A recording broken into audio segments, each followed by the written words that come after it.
Bonjour. Bonjour, toujours bien. Toujours mal à la tête, ça va passer. Hein. On a une astuce. Il faut jamais prendre des médicaments en N. C'est quoi le truc là que tu m'avais dit? Il faut jamais prendre tout ce qui finit en N à base d'ibuprofène quand on a mal à la tête. Très bien. Nurofen et le pire, Nurofen Flash. Jamais, jamais. Nous sommes premiers sur la lecture, mais aussi premiers sur les conseils de santé. Oui, c'est beau. On commence à s'y connaître. Allez, de quoi parlons-nous? Eric McCormack avec l'épouse hollandaise. Je disais dans une vidéo précédente que j'étais en train de le lire, que je l'avais eu dans une boîte à lire. Faut jamais prendre les livres bien posés, bien rangés, puisque celui-là, il est quand même plutôt... Il est défoncé. Oui. Voilà. Bon, je pense qu'il y a pire, mais c'est vrai qu'on voit qu'il est un peu... Ah, il est moisi. Oui, mais l'histoire, elle n'a pas changé, c'est le même. Il n'y a pas d'odeur, on vous rassure. Quel genre?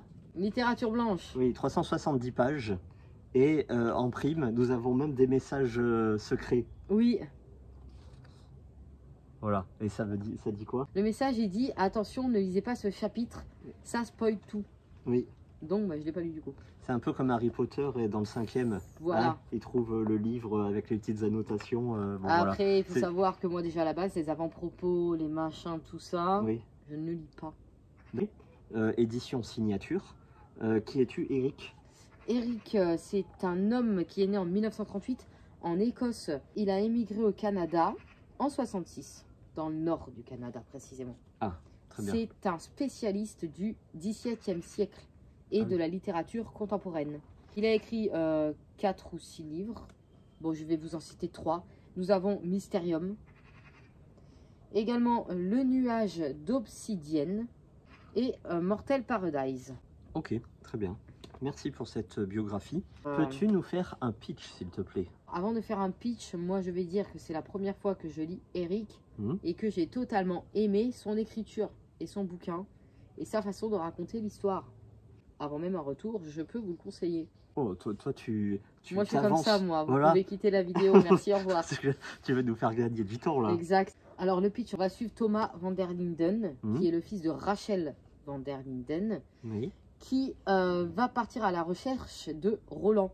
C'est peut-être Rowland, je ne sais pas. Bon, on va dire Roland. C'est comme ça que j'ai lu tout le long du bouquin. C'est Rowland. Rowland. Oui. Bon, Roland, c'est très bien. Parce qu'il y a un W. Qui est Roland?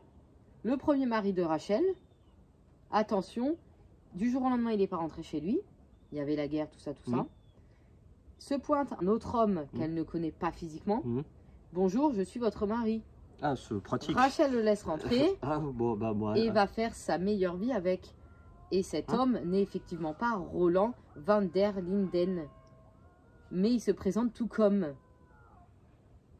Qui est Roland? Pourquoi il y a 2 Roland dans la vie de Rachel? Thomas sur son lit de mort. Donc là, au tout début du bouquin, Thomas est très vieux. Il raconte sa vie, la vie de sa mère du coup, à son voisin qui est écrivain. On va suivre l'histoire comme ça, de Thomas qui le raconte au voisin et du voisin qui essaye de retranscrire. Et c'est franchement super bien écrit, super bien décrit, détaillé, il y a du voyage, il y a de tout. Mais rassure-moi, c'est pas du fantastique. Non. On a une explication concrète. Non, c'est 2 vrais hommes. 2 hommes, quoi. C'est pas... Voilà. Et la mère, elle laisse rentrer l'étranger. Bah, tu sais, c'est les années d'avant quand même. Et alors le gars, au bout d'un moment, il lui dit, bon, bah Rachel, écoute, t'es enceinte. Je vais peut-être te dire qui je suis maintenant, hein, te donner mon vrai nom. Non, non, je veux pas savoir. T'es Roland. Bah, moi, je peux vous le dire, il s'appelle Bill. C'est pas trop du spoil, c'est juste un prénom. Il a pris la place du Roland. Tu vois? Mais il connaissait la vie du Roland, il connaissait sa femme, il savait où elle habitait, pourquoi et comment c'est possible. Donc Thomas va retracer tout ça parce que Rachel, sa mère très très âgée, a voulu retrouver Roland. Thomas part à sa recherche. Ce qui est un peu logique, ouais. Oui, voilà, parce que Roland lui avait promis. Quand il a épousé Rachel, il a dit, écoute, si un jour on n'est plus ensemble, si tu as besoin de moi, je débarque. C'est une promesse. Chose que, je vais pas vous dire, parce que bon, ça va spoiler énormément le bouquin. Bon, sans doute un peu, mais bon. Oui, voilà, c'est vraiment très très beau. Moi, j'ai adoré. On va suivre la vie de Roland, du coup. Hein, c'est compliqué pour savoir duquel je parle. On va suivre la vie de Roland, c'est même lui, au bout d'un moment, qui raconte, quoi. Rassure-moi, s'il y a le facteur qui arrive et qui dit, je suis Roland, elle va pas prendre le 3e quand même. Ah, ça, je sais pas. Hein. Non, mais... Là, pour l'instant, on s'est arrêté à 2. On va croiser les doigts. C'est super original, non? Oui, totalement. Ça donne envie de lire. Il écrit super bien, il y a beaucoup de dialogues et surtout, même si ça peut paraître ennuyant, il y a pas mal de détails. Alors, ok, il y a un petit moment où on s'ennuie, parce que Thomas va très vite partir. Donc vous avez compris que c'est Thomas vieux qui raconte quand il était jeune qu'il est parti chercher Roland. Hein. À son voisin. Sur son lit, là il est à l'hôpital en plus. Il dit à son voisin, j'aimerais bien que tu passes me voir, ça me ferait plaisir. Mais le voisin au début il se dit, oh le vieux, moi j'ai rien à faire avec lui quoi. C'est juste un voisin. Au final, il va s'attacher et il va y aller à peu près tous les jours. Et c'est comme ça qu'il va pouvoir lui raconter son histoire, enfin l'histoire de sa mère. Donc c'est pour dire que rien que ce lien-là, il est très intéressant. Ça donne vraiment envie, hein, ce petit bouquin-là. Ah oui, ça donne vachement envie. Il y a juste un passage un peu long, c'est quand le Thomas va essayer de retrouver Roland perdu au fin fond de je ne sais plus où. Excusez-moi. Il y a une tribu. Ils vont faire une petite blague à Thomas. Je vais pas m'étaler, mais en gros, ils vont se faire passer pour des méchants mangeurs d'hommes et tout, mais c'est clairement pas le cas. Et le Roland vit au-dessus de cette tribu-là. Voilà, donc le voyage, il est extrêmement long. Au final, il passe très peu de temps là-bas. Donc bon, je m'arrête là. Juste le voyage de Thomas, vachement bien détaillé. J'ai pas forcé, hein. J'ai aimé lire. Mais j'avoue qu'on aurait peut-être pu un peu raccourcir pour avoir un peu plus de dialogue avec le Roland. Maintenant, c'est fort intéressant. Il y a même un moment, il te décrit une ville d'unijambistes. Je sais pas si c'est des faits réels, hein, j'avoue. J'en ai aucune idée, mais j'irai faire mes petites recherches.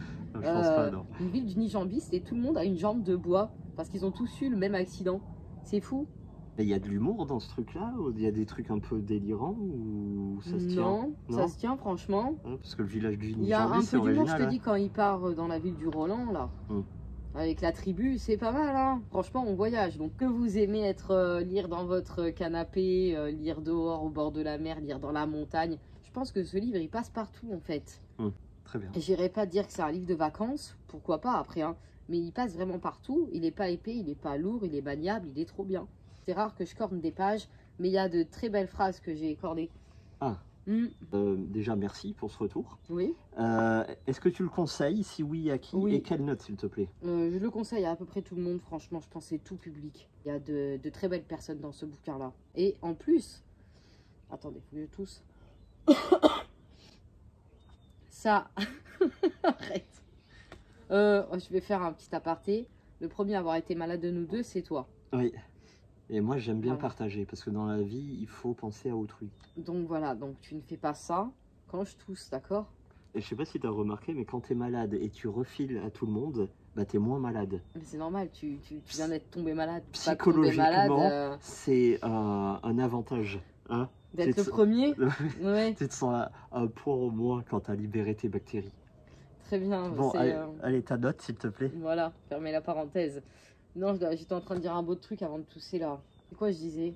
Oh, c'était intéressant. Je disais, ce livre est intéressant parce qu'il apprend qu'est-ce qu'une promesse. En fait, quelqu'un qui tient sa promesse, c'est rare maintenant. C'est très respectable. Et puis le pire, c'est qui... Non, bah je vais te dire parce que je ne peux pas parler. Ah, pas de spoil. Bon, je le dis pas, mais très belle promesse. Je pense que je vais en reprendre de McCormack. J'ai été chercher à la médiathèque déjà, inconnu au bataillon. Tant pis, on ira chiner ailleurs, comme on dit. Très bien. Merci beaucoup. Merci à vous. Hein. Très et ma bon note, retour. je lui mets un beau 8. C'est une très belle histoire. Parfait. Allez. Merci. Hein. On en revient toujours à la même conclusion. Heureusement qu'il y a les boîtes à lire. Et heureusement que des fois, on y va les yeux fermés. On connaît rien, on lit rien. C'est le hasard qui fait tout. Et de très belles surprises. Oui, il était tout seul, il était très moche. Je me suis dit, il est pour moi. Jamais dans une bibliothèque ou dans une librairie, tu le vois et tu l'achètes. Jamais. C'est totalement vrai ce que tu dis, je l'aurais pas acheté. Hein.